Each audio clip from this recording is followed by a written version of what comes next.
Hi friends, good morning. మీకు నేను నా ముగ్గు చూపెడదాం అనుకున్నాను. నల్లపడుపు ముగ్గు అంటే తెలుసు కదా, చందమామని మధ్యలో వేసి సంక్రాంతి నెల ముందు నుంచి ప్రతిరోజు పెట్టాలి. ఇది పక్కింటి ముగ్గు బాగుంది కదా. సో ఇలా భోగి రోజు దాకా పెట్టాలి. భోగి రోజేమో భోగి వంటలోకి రథం ముగ్గు వేసి, అంటే మన ఇంటి ముందు రథం ముగ్గు వేసి ముగ్గుతో రథం భోగి వంటలోకి లాగేయాలి. సో ఆ రోజు దాకా వేయాలి. నాకేనా ఇది? Wow, thank you. కష్టం పరుగు పోయింది.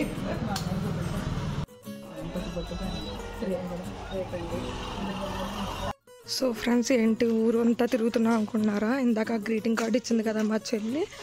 సో తన గొబ్బిల పేరెంటకం రేపు. సో దానికోసం ఊరంతా తిరిగి పిలుస్తున్నాము. పిలవడానికి మా పెద్దమ్మ ఇంటికి వచ్చాము గొబ్బిలకి. చూడండి వీళ్ళు ఎన్ని పిడకలు వేసుకున్నారు, నాకన్నా ఎక్కువ వేస్తారు వీళ్ళు. సో అలా పిలుచుకుంటూ లాస్ట్ వీధికి వచ్చేసాము ఫ్రెండ్స్. సో రేపు గొబ్బిలకి స్టే ట్యూన్. సో రేపు అంతా చూపిస్తాను.